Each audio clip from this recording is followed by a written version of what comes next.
আসসালামু আলাইকুম রহমতুল্লাহি ওবরকাতুহ। আজকে অনিদ্রা দূর করার কিছু দোয়া তদবির আপনাদেরকে বলে দেব। ইনশাআল্লাহ যদি এগুলো আপনারা সহি শুদ্ধভাবে পড়তে পারেন তাহলে আপনাদের অনিদ্রা দূর হয়ে যাবে। আসুন আমরা জেনে নেই অনিদ্রা কি কি কারণে হতে পারে। এক, মানসিক চাপ বা উদ্বেগ। জীবনের নানা চাপ বা উদ্বেগের কারণে মানুষ রাতে শুতে পারেন না কিংবা ঘুম ভাঙে মাঝরাতে এবং পুনরায় ঘুমাতে পারেন না। দুশ্চিন্তা বা হতাশা, মনস্তান্ত্রিক সমস্যা যেমন দুশ্চিন্তা বা হতাশা ঘুমের সমস্যা সৃষ্টি হতে পারে। অনুশীলন বা শারীরিক পরিশ্রমের অভাব, শারীরিক পরিশ্রম কম হলে অথবা দিনের বেলায় খুব কম ব্যস্ততা থাকলে রাতে ঘুম আসতে সমস্যা হতে পারে। অতিরিক্ত ক্যাফিন বা নিকোটিন, ক্যাফিন বা নিকোটিনের মতো উত্তেজক পদার্থ সেবন ঘুমের সমস্যা হতে পারে, যেমন কফি, চা বা সিগারেট। এগুলো অতিরিক্ত পান করার কারণে ঘুমে ব্যাঘাত ঘটতে পারে। স্বাস্থ্যগত সমস্যা, কিছু শারীরিক সমস্যা অনিদ্রা সৃষ্টি হতে পারে, যেমন হার্টের রোগ, ডায়াবেটিস, অ্যাজমা, ব্যথা বা গ্যাস্ট্রিক। এই জাতীয় রোগগুলো থাকলে ঘুম না আসার সম্ভাবনাই বেশি থাকে, ঘুম কম হয়। তারপর হরমোন পরিবর্তন, যেমন মহিলাদের গর্ভধারণ, মাসিক চক্র বা মেনোপজের সময় হরমোনের পরিবর্তন অনিদ্রা সৃষ্টি করতে পারে। যার ঘুম না আসে সেই বোঝে ঘুমের মর্ম।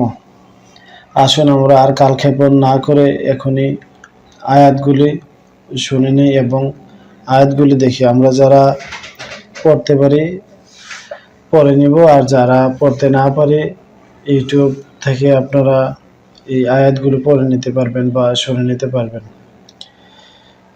প্রথমে একটি আয়াত দেওয়া হলো, এই আয়াতটি যদি আপনারা পাঠ করে রাত্রে ঘুমান তাহলে ইনশাল্লাহ আপনাদের ঘুম ভালো হবে।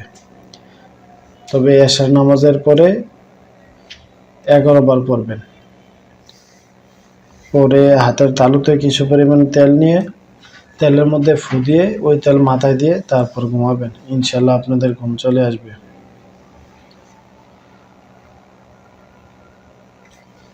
রোগ বা চিন্তা ভাবনার কারণে যদি নিদ্রা না আসে তবে সূরা আম্বিয়া, কোরআন শরীফের 17তম পারা লিখে কোমরে বাঁধলে অবশ্যই ইনশাল্লাহ ঘুম চলে আসবে। এটি একটি পরীক্ষিত আমল, আপনারা করে দেখতে পারেন। যদি কেউ লিখতে না পারেন তাহলে আমাদের সাথে যোগাযোগ করবেন, ইনশাল্লাহ আমরা লিখে দেব। সূরা মুলক, কোরআন শরীফে পারা 29 পরে 3 দিন নিয়মিত ঝাড়লে অনিদ্রা দূর হয়ে যায়, ইনশাআল্লাহ ঘুম চলে আসবে।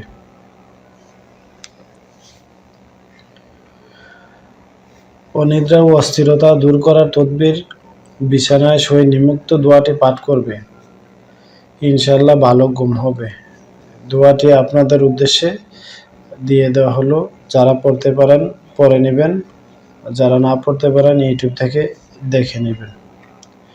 আশা করছি এই 4টি তদবির বা দোয়া যারা ভালোভাবে পড়েন প্রত্যেকটি আমল করে দেখতে পারেন। একটার পর একটা করে করে আপনারা চেষ্টা করবেন, ইনশাল্লাহ কাজ হবে। আজকের মতো এখানেই রাখছি। খোদা হাফেজ। আপনারা অবশ্যই তাবিজের শক্তি ইউটিউব চ্যানেলটি সাবস্ক্রাইব করে আমাদের পাশে থাকবেন।